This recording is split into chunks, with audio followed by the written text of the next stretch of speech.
Hey guys, it's Peter, and welcome to my channel, Peter Watches TV, where I watch all the TV shows, and then I come over here and I react to them. And I have been watching so much true crime lately. I love true crime. I love talking about true crime. And so I have been trying to keep up with all of the newest true crime documentaries, true crime documentary series. And today I want to talk about the new HBO true crime documentary. It was not a series, it was just a standalone. It was an hour and 24 minutes called The Serial Killer's Apprentice. Now, I have to tell you, I was very, very excited about watching this documentary. I feel like this documentary was very, very well hyped. I feel like it was very well marketed. Since I've been talking about the poster for true crime documentaries lately, I thought the poster was well done. I was really excited to watch this documentary. It was at the top of my list of true crime documentaries. So before I get into my thoughts about this, I will tell you, number one, I would miss this one. I would not recommend this one. I do not think it is that great. I felt like it was marketing for this doctor's book. It felt completely like a marketing scheme to me. And I've actually watched a couple documentaries recently where I feel like they're not really about the source material or what's going on. It's really more of kind of a marketing scheme for like a book or a further project that's coming out. And this definitely felt that way to me. This documentary was just such a letdown for me. Also, the whole time, I felt like I knew this story. Like, I feel like, well, we'll get into this in just a second, but the whole time I'm watching this, I was like, I feel like I have watched everything that is in this story in another documentary. And I kept on looking it up, and I could not find the documentary that I keep a list of all the documentaries, all the true crime documentaries I've watched, all the shows I've watched for every year. I could not find the documentary that I had watched the story in. So it must have just been in like an episode of Dateline or something like that, where I had heard the story of Dean Corll and Wayne Henley. I've heard this story before. I've seen the house. I've seen the testimonies from, I know this story. So when I was watching it, I was like, there's not really anything new in this documentary for it to be so hyped, for it to be so talked about. So let's get into this before I give you guys any more of my thoughts about this. So it just came out last month, this last month, and it's called The Serial Killer's Apprentice. And I guess it premiered on Investigation Discovery, and you can watch it on HBO. Dr. Catherine Ramsland interviews Elmer Wayne Henley, the sole survivor of the 1973 Houston mass murders, to unravel his chilling journey from manipulated teen to convicted killer, and the terrifying truth behind the line between victim and predator. Okay, so it's an hour and 24 minutes. It's a standalone documentary. What it's about is it is about Elmer Wayne Henley Jr., who I believe at the time that he was convicted, he was 17 or 18 at the time. Elmer Wayne Henley was born in 1956 as an American serial killer and accomplice to murder, convicted in 1975 of the murder of 6 of the 29 known victims of the Houston mass murders, which were Dean Corll, which occurred in Houston and Pasadena, Texas, between 1970 and 1973. One of the 2 known accomplices to Dean Corll, Henley initially solely assisted Corll in the abduction of the victims, before gradually and increasingly participating in their torture, murder, and burial. He then would go on to shoot Corll to death on August 8, 1973, when he was 17 years old, before divulging his knowledge of and participation in the crimes to authorities.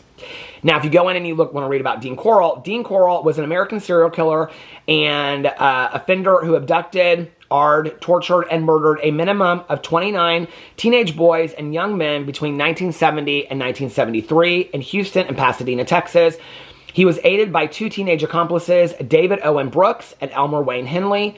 The crimes, which became known as the Houston mass murders, came to light after Henley fatally shot Corll. Upon discovery, the case was considered the worst example of serial murder in the United States. So when I went into this, I started watching it, and my interest in it was, I felt like I had seen, there's some other documentary, and it's comparing Dean Corll to Wayne Gacy, and it's called like The Clown and The Butcher or something like that. I have not watched that documentary. I went in and I watched a trailer, because I was like, is this a documentary that I've seen? I went in and I watched the trailer for it, and I was like, I've never seen this documentary. I'm not that highly interested in John Wayne Gacy. I used to have a true crime book club that I ran with my good friend Mel. We ran it for 5 years. We read, I can't remember what the book was called, but it was something that had the clown in the title as well. We read a very long book about John Wayne Gacy. I watched the movie Gacy. I watched a lot of documentaries about John Wayne Gacy. I don't care to ever read about John Wayne Gacy again. So I know that I did not watch this documentary that is comparing Dean Corll to John Wayne Gacy. But everything that was in this documentary, I had somehow seen in some other episode of some true crime documentary.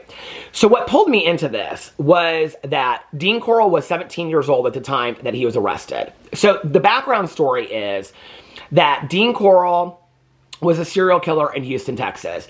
And he used these 2 young men to abduct young boys in the area and then get them to come back to his house where he would torture them for several days, and then he would end up murdering them and killing them, okay? At the very end, after there were 29, they say that there is probably like 60 victims. At the end, Wayne Henley, he ends up shooting Dean Corll because Wayne has some friends over there. He's going to like kill the friends, and so to let he's worried about his friends getting away. Dean Corll had killed Wayne Henley's friends before, so I don't know why that moment. So he shoots Dean Corll. In that moment, he thinks he's going to kind of be seen as like the hero for the whole situation, but he then ends up confessing to being part of a lot of these murders. There was also suggested that there was this syndicate that was behind Dean Corll, okay? This doctor's book suggests that there's a syndicate, that there was a syndicate of serial killers and people that were taking young men and having them, like, abducting them in Houston and having them work in California as pool boys in the early 70s, or basically have, like, sex trafficking in them and things like that. There's an indication there was a syndicate. Wayne Henley hints at the fact that he was always afraid of the syndicate because Dean Corll would say to him, well, if you do anything, then I'm just going to call up the syndicate and they'll get rid of you. Like, you'll be gone tomorrow. So Wayne Henley suggests that he went along with what Dean Corll told him to do because he was afraid of the syndicate. Well, the investigators and people that know a lot about the case, what they've said is, okay, I can understand that with one time. Because they show the scene, they recreate the scene in this where Dean Corll, like, convinces him to be part of one of the murders. And they're like, okay, one time that you feel like you're in a really dangerous situation and you have to be part of this, one time is we can maybe understand that.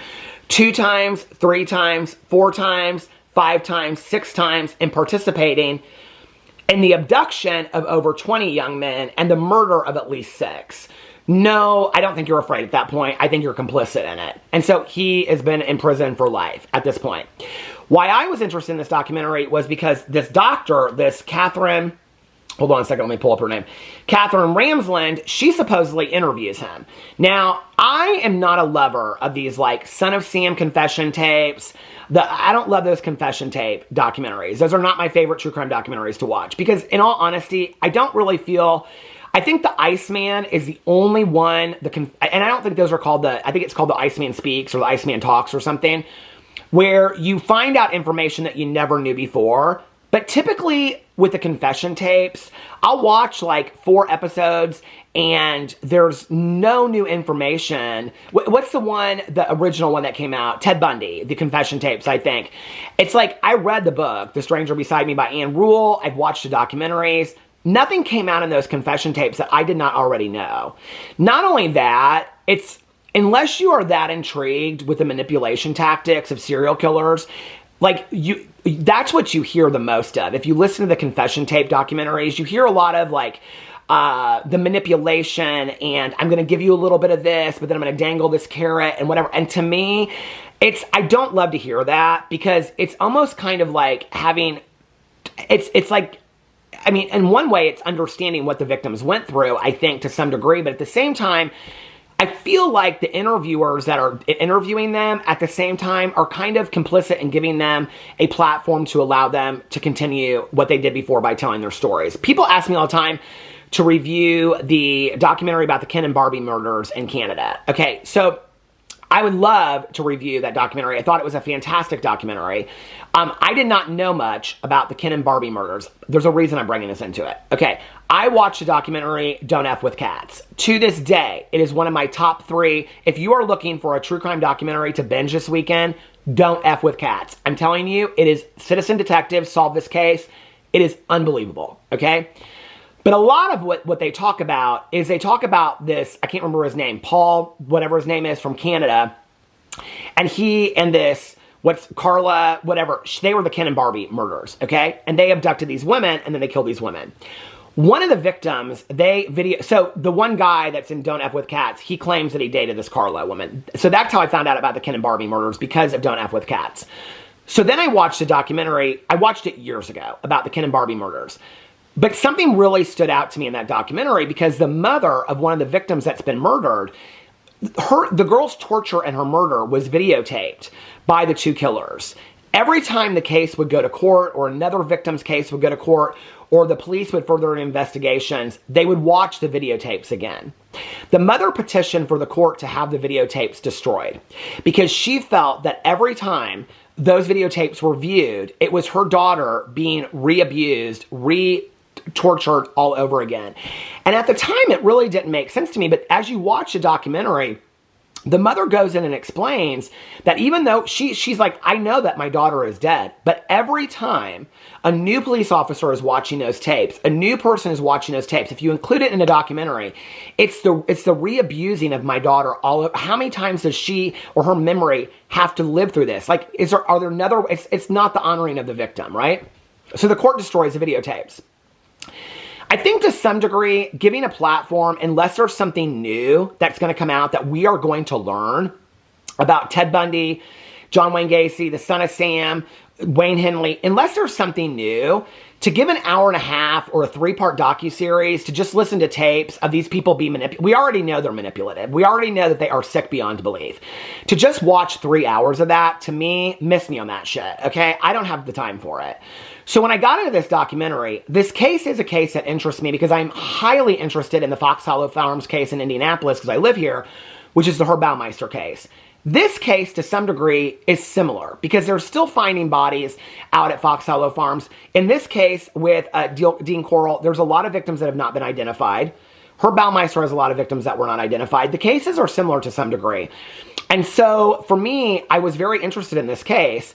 And so I thought, okay, well, she's going to interview this guy from prison. He says at the beginning of the documentary, she says something about, like, why are you agreeing to do this interview? When you watch it, she's sitting in like a library on her phone, okay? Then they show kind of like a dramatization of him on like a prison payphone. And that's how the interviews are portrayed at the beginning of the interview, all right? Or at the beginning of the documentary. And she says, why are you agreeing to be interviewed now? And he says, I'm agreeing to be interviewed because my life is almost gone. Basically, I've been here my whole life. I'm not going to live much longer. Like, I might as well come out and tell the truth now. It's basically why he tells these stories. What you find out through the documentary is she's not actually interviewing him for the documentary, okay? Like, she's not actually calling him up and he's doing interviews on the phone. She's actually, these are taped interviews she did for her book, which is called The Serial Killer's Apprentice.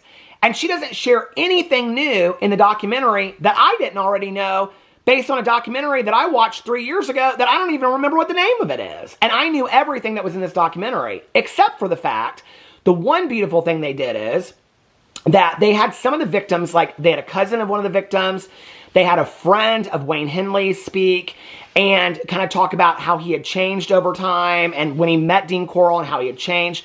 That part was greatly interesting to me. The other parts of it, I already knew. The whole documentary is based around these interviews that the doctor did. Okay, that alone would probably be enough to get me into it if she would have shared any new information. But she doesn't share any new information because and it doesn't make me want to read her book, and I'll tell you why. Because this woman, she believes everything out of Wayne Elmer Henley's mouth. Like, this doctor, I don't know how duped she is, but she believes, I mean, this documentary makes her look like a fool, okay? When you are watching this, like, he's sitting there and she'll say, well, what about your childhood, Wayne? What about your dad? Like, they interview his mom right before his mom passes away, and his mom's talking about how his dad was abusive, and he's like, well, I don't want to talk about that. Okay, You're doing a documentary that's an hour and 24 minutes for HBO, okay, for investigative discovery. Your whole documentary is around an interview that you are doing from prison, supposedly, about what we don't know about you or this case, and you're refusing to share. Miss me with that shit. I was so done. I was like, yet again, another documentary that is hyped up. Why are we not spending money on documentaries about cold cases that we could be getting the information out there? They don't bring any information up about if anybody has information about the victims. He's not willing to release any more information that isn't already out there. It's like, why are we not spending our money on documentaries about cold cases that are out there, cases that could still be solved, about people? I bet there are so many people from marginalized communities that never get any attention whatsoever, that are murdered every single day in our country, that are never getting documentaries made about them. Why are we doing an hour and 24-minute documentary, investigative discovery, and HBO, okay, and hyping it up and doing all this kind of stuff, and then having a serial killer in there that won't even answer your questions just to market a book by a psychiatrist that is interviewing the man from prison that believes his bullshit, okay? It was poorly done. I thought it was stupid. They had the only family member they could find was a cousin of one of the victims that died 40 years ago. I mean, I was like, you couldn't have had more of the victims in there? You couldn't have asked some of them questions? I mean, it was one cousin, and it broke your heart because she's still wrecked over it all these years later, and it happened in like 1971. I wasn't even alive. I'm 53 years old. I don't know. The fact, like, to watch this doctor sit there, and she would say, well, you don't have to talk about it, but I think it would be important to understand. He understands what he did. He's been sitting in prison all this time, okay, over 50 years. He has had enough time to think about what he did, you know? And I don't know, the whole documentary was just, there was nothing new in it. I know I'm getting really hyped up. This is how I get. People think I get this way on some of my other channels. This is how I get, talk about this stuff. But anyway, pass, okay? If I had to rank this out of 10 stars, I'd give it 1 for the poster. The poster was good. Other than that, it was bad. And I would have really liked a well-done documentary about Dean Corll and Wayne Henley and what happened with all of this. I would have liked a well-done documentary about the parents at the time looking for their kids and the missing posters and all this kind of stuff. I don't have enough empathy or sympathy in my heart for a man that killed 6 children and then wanted to become the hero because he killed a serial killer that he was part of it. I don't have that kind of sympathy in my heart, okay? And if you want me to have that kind of sympathy and you're going to base an entire documentary around that and want the audience to buy into it, you better be willing to get on camera and share something that you've never shared before or talk about something that you've never shared before from your jail cell, okay? Or else, miss me with that shit. Anyway, let me know if you watched it in the comment section below. I love you guys, and I'll see you tomorrow. Bye.